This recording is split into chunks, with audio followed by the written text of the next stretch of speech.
Hello, xin chào tất cả mọi người đã quay lại kênh Job Đường Official. Thì hôm nay thì mình sẽ không làm gì hết và mình sẽ thử nghiệm một thí nghiệm điên rồ nhất. Đó chính là làm slime với chai hồ bé tí tẹo này đây. Trời đất ơi, là nghĩ làm sao mà làm được vậy? Nhưng mà mình vẫn sẽ thử. Trời, chúng ta bắt đầu làm thôi. Được rồi. Ôi, tháo được rồi. Nhưng thí nghiệm này mình sẽ làm ra bàn nha. Ôi, nhìn bé xíu một con vỏ nhé, cũng được đấy chứ. Để chim thử nha. Ô, đã quá đi à. Thật ra mình có chai lớn đó mọi người, kiếm cái chai nhỏ xíu xinh xinh này cũng khó lắm đó. Nó cũng nhiều ghê luôn á mọi người. Ôi,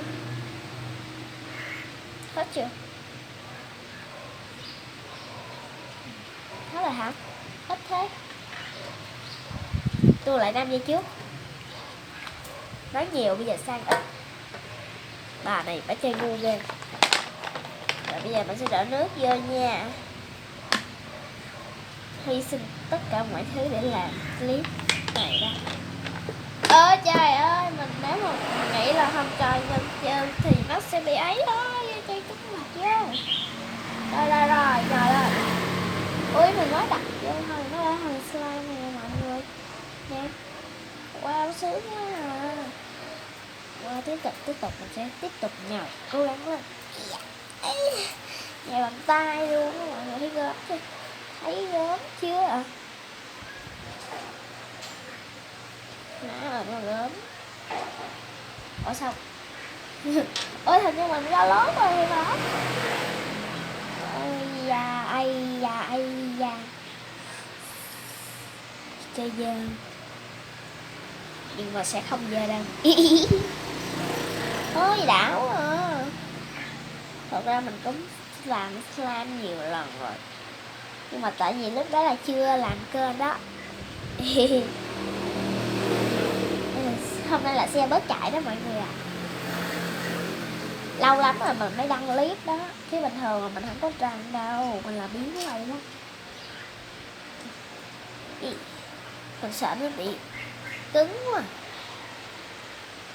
Ai vẫn còn kéo được, chưa có cứng.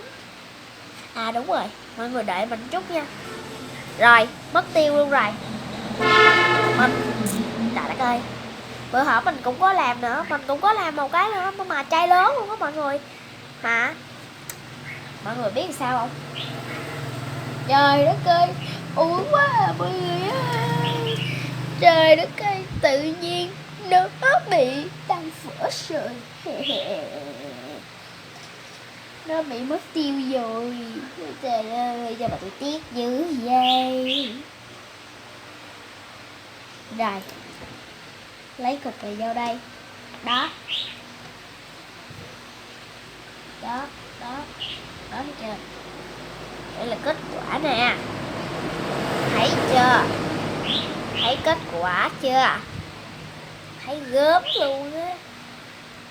Trời đất ơi. Trời đất ơi, trời ơi, trời đất ơi. Tôi sẽ cho mọi người nhìn ở góc khác.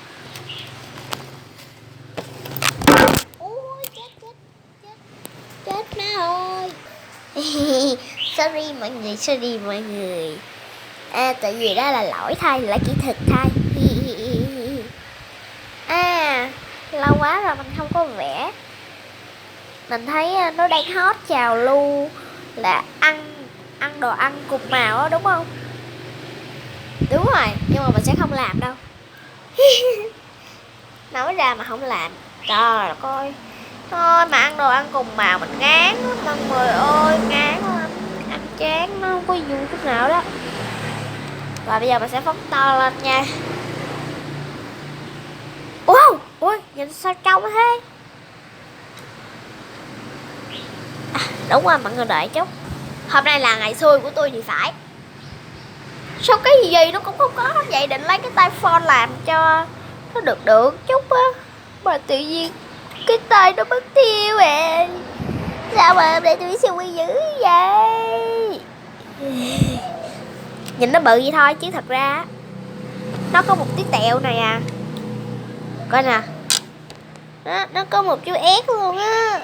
Mà tưởng còn nhiều chứ. Trời ơi. Thôi để phục thù lại thì mình sẽ vậy.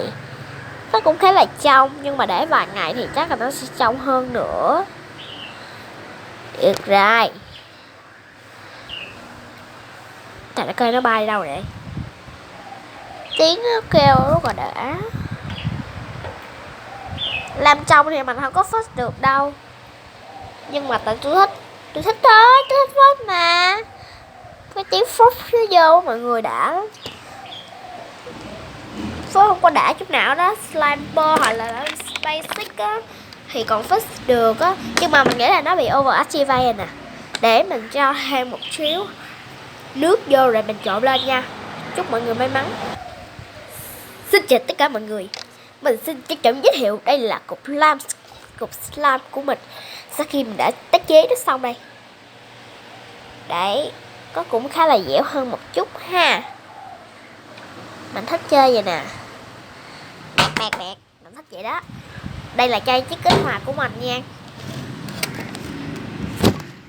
Thấy nó bự ra chưa? Đó, nó là một nguyên một chai nước suối đó. Nè, mới pha xong luôn nè mọi người. Đó, vậy cho nó tiện.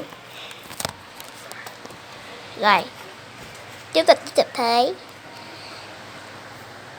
Nãy giờ cũng 6 phút mấy rồi ha. Cái này dẻo, nhưng mà mình nghĩ là để vài ngày thì nó sẽ khá là, nó sẽ bị chảy ra. Nên là khi nào mà làm xong một hồi mình sẽ cho thêm một xíu chiếc kích hoạt vào đây nha. Cây hồ đây nó đã hết sẹo rồi. Mình sẽ cố gắng cho thêm coi nó còn ra được miếng nào không. Uổng quá đi à.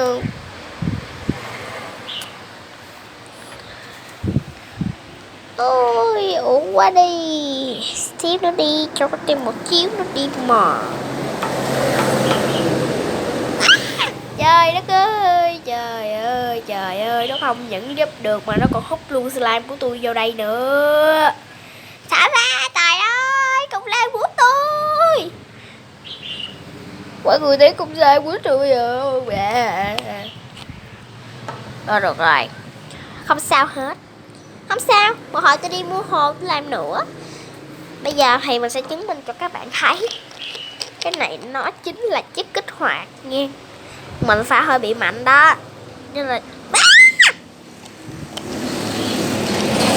chết chị rồi.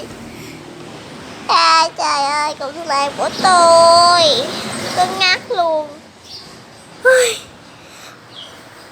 Hơi là có cái khăn đó. Không sao, để cứng vậy mới tốt. Thôi bây giờ video này skin kết thúc tại đây.